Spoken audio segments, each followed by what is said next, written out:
Hello student, आज हम लोग बात करने वाले हैं लाइफ प्रोसेस चैप्टर के एक नए टॉपिक के बारे में, जिस टॉपिक का नाम है रिस्पायरेशन इन प्लांट। अभी तक हम लोग ने बात किया है रिस्पायरेशंस क्या होता है, उसके बाद हम लोग ने बात किया रिस्पायरेशंस के कितने टाइप्स होते हैं, किस किस तरह के ऑर्गेनिज्म इसमें इन्वॉल्व होते हैं, किस किस तरह के ऑर्गेन इसमें पार्टिसिपेट करते हैं।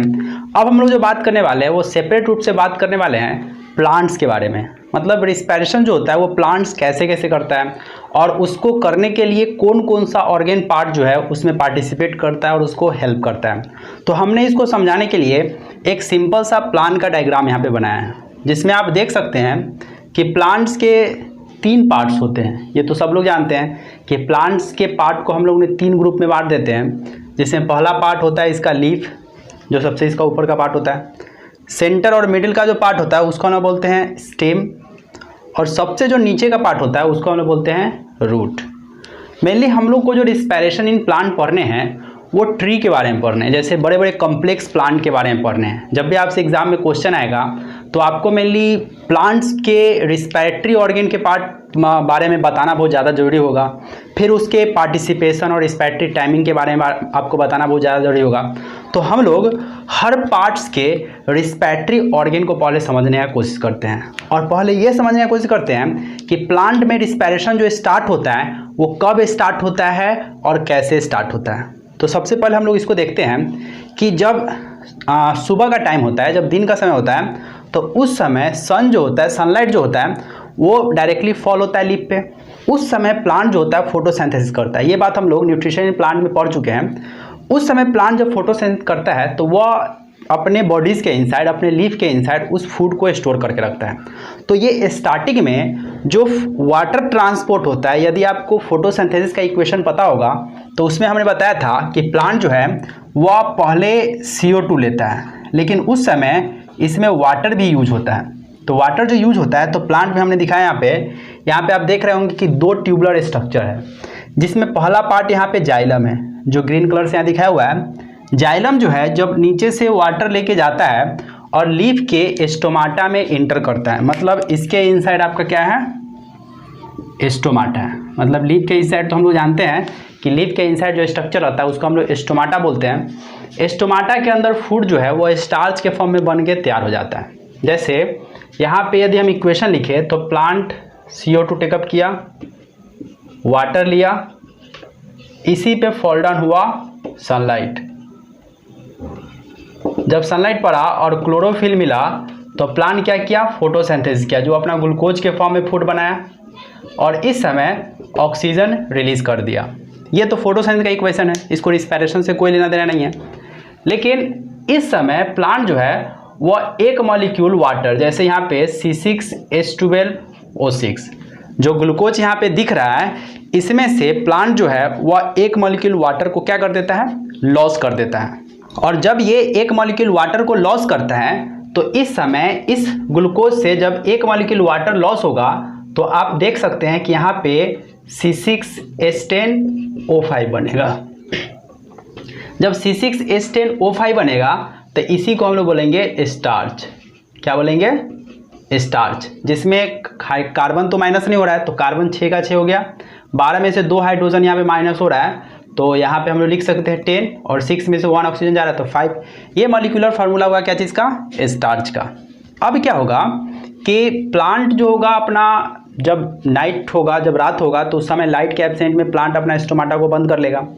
उस समय ये स्टार्च जो होगा वो with the help of flame के हेल्प से ट्रांसपोर्ट हो जाएगा पूरे पार्ट्स में, क्या चीज़, स्टार्च। मतलब यहाँ पे जो यह स्टार्च दिख रहा है, यह C6H10O5, ये सब जगह ट्रांसपोर्ट हो रहा है। अब क्या हो रहा है कि लीफ के रिस्पायरेटरी ऑर्गेन के बारे में बात करें तो इसमें स्टोमाटा, लीफ में जो स्टोमाटा होता है वह रिस्पायरेशंस में भी हेल्प करता है। मतलब प्लांट्स में स्टोमाटा का ड्यूअल फंक्शन है, एक तो फोटोसिंथेसिस में भी हेल्प किया और दूसरा इसका रिस्पायरेशंस में भी हेल्प है कि जब लाइट का एब्सेंट रहता है, जब लाइट एब्सेंट रहता है तो उस समय स्टोमाटल पोर से एटमॉस्फेयर से ऑक्सीजन आता है और यह स्टार्च जो है वह एक मॉलिक्यूल वाटर से फिर जुड़ जाता है। जब नीचे से जाइलम पानी लेके जाता है, क्योंकि ट्रांसपोर्टेशन ऑफ वाटर जो हो रहा है वो तो दिन के समय भी और रात के समय दोनों टाइम में हो रहा है। तो नीचे से जब पानी अंदर जाता है तो ये स्टार्च जो है ये कन्वर्ट हो गया फिर से आपका ग्लूकोज में। क्लियर है? तो यह ग्लूकोज जो है, ये ग्लूकोज फिर से किससे जुड़ा? ऑक्सीजन से, क्योंकि अब रिस्पायरेशन होगा और रिस्पायरेशन प्लांट में कैसा होता है? एरोबिक। और हम लोग पहले से पढ़ चुके हैं कि प्लांट एरोबिक रिस्पायरेशन में हमेशा ऑक्सीजन का यूज होगा। तो ऑक्सीजन इससे जब जुड़ेगा तो इस समय रिलीज क्या होगा? CO2, H2O और ATP एनर्जी। यह ATP जो एनर्जी है ये प्लांट अपने अनुसार से यूज कर लेगा। जैसे अगर मान लीजिए कि अगर इस लीफ पार्ट है तो लीफ पार्ट में अगर फोटोसिंथेसिस करना है तो उस समय भी एनर्जी चाहिए, अगर ट्रांसपोर्टेशन करना है किसी भी चीज़ को तो उस समय एनर्जी चाहिए। मतलब हर तरह के मेटाबॉलिक एक्टिविटी के लिए प्लांट को भी एनर्जी चाहिए। और वो एनर्जी कब मिलेगा? जब वो अपना स्टोर फूड को ब्रेक करेगा। तो यहाँ पे वो कौन सा फूड स्टोर मेनली ब्रेक करेगा? जो फूड दिन के समय बना था। तो यहाँ पे रिस्पिरेटरी ऑर्गन जो होगा लीफ में वह स्टोमाटा होगा। अब हम लोग बात करते हैं second part of the plant के बारे में। तो प्लांट का जो सेकेंड पार्ट होता है इसको हम, ये जो पार्ट आपको दिख रहा है इसको हम लोग बोलते हैं bark of the tree. Bark of the tree, जो छाल होता है प्लांट का वो उस पर मेनली एक छोटा सा पोरस स्ट्रक्चर होता है। जिस पोरस स्ट्रक्चर को हम लोग यहाँ पे समझ सकते हैं कि इस पोरस स्ट्रक्चर को हम लोग बोलते हैं लेंटिकल्स। क्या बोलते हैं? लेंटिकल्स। अब लेंटिकल्स जो होता है वह एक्सचेंज ऑफ गैस में हेल्प करता है। ये क्या चीज में हेल्प करेगा?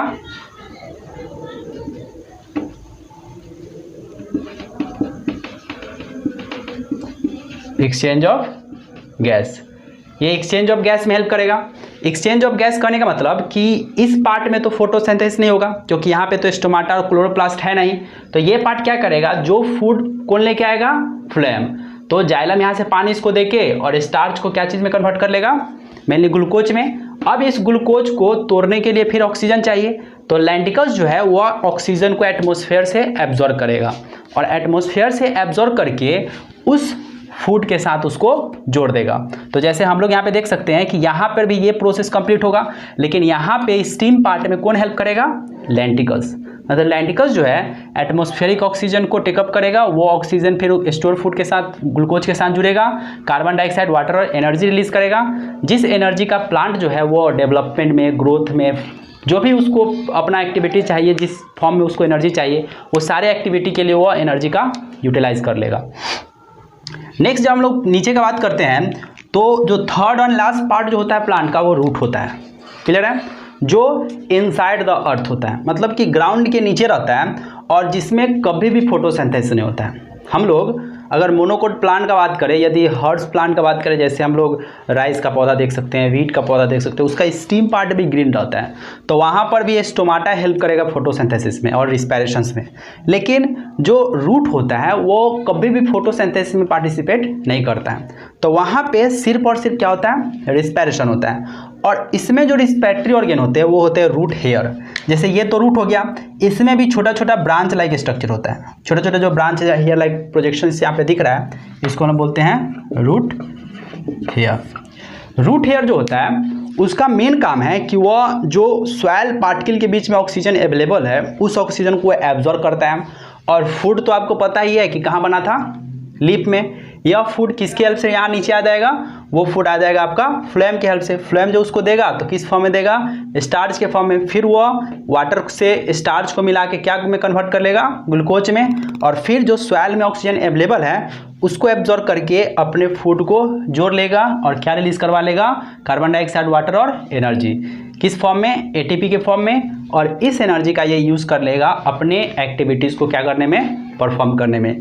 तो यहाँ पे जो रिस्पिरेशन इन प्लांट आपसे पूछा जाएगा वो रिस्पिरेशन इन प्लांट पूरा कंप्लीट प्लांट बॉडी में आपसे पूछा जा सकता है।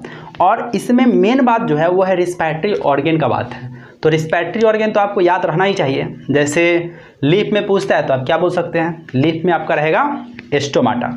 यदि आपसे कोई स्टीम में पूछता है तो आप आराम से बता सकते हैं कि स्टीम में यहाँ पे थोड़ा कंडीशंस है।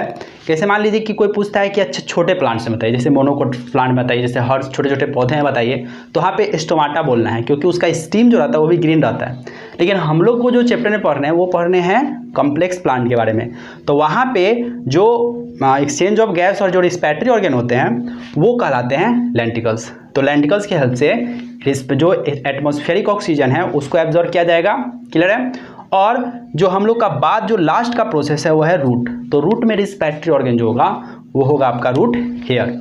यहाँ पे बात आता है कि क्या प्लांट में फोटोसिंथेसिस और रिस्पिरेशंस दोनों दिन में होता है या रात में भी होता है, या फिर आपसे क्वेश्चन कोई ऐसे कर सकता है कि बताइए रिस्पिरेशन जो होता है सिर्फ और सिर्फ रात में ही होता है, दिन में नहीं होता है। तो आपको बोलना है नहीं, दिन के समय भी प्लांट जो है वो रिस्पिरेशन करता है, लेकिन रात के समय फोटोसिंथेसिस नहीं होता है। लेकिन यहाँ पे एक कंडीशन और है कि दिन के समय जो होता है जो रेट ऑफ रिस्पिरेशन होता है काफ़ी स्लो होता है, लेकिन नाइट के समय जो होता है रेट ऑफ रिस्पिरेशन जो होता है वो काफ़ी फास्ट हो जाता है, क्योंकि फोटोसिंथेसिस तो पूरा स्टॉप हो जाता है।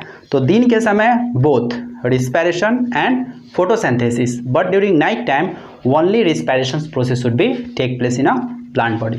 तो आप यहाँ पे समझ सकते हैं कि प्लांट में रिस्पिरेशंस कैसे कैसे होता है, प्लांट्स में कौन कौन सा पार्ट रिस्पिरेटरी ऑर्गन के नाम से जाना जाता है। तो आई होप आप लोग को यहाँ से इस फिगर के हेल्प से आपको समझ में आ गया होगा। यदि आपको ये वीडियो समझ में आ गया होगा तो हम लोग नेक्स्ट वीडियो में बात करने वाले हैं रिस्पिरेशन इन ह्यूमन बॉडीज़। उससे पहले थोड़ा होगा, तो उससे पहले हम लोग देखेंगे रिस्पिरेशन इन एनिमल बॉडीज़ में क्या कुछ पढ़ना है। एक हम लोग को पढ़ना है रिस्पिरेशन इन अमीबा, दूसरे पढ़ना है रिस्पिरेशन इन ह्यूमन बींग्स। तो हम लोग नेक्स्ट वीडियो में मिलते हैं। आज के लिए इतना ही, थैंक यू।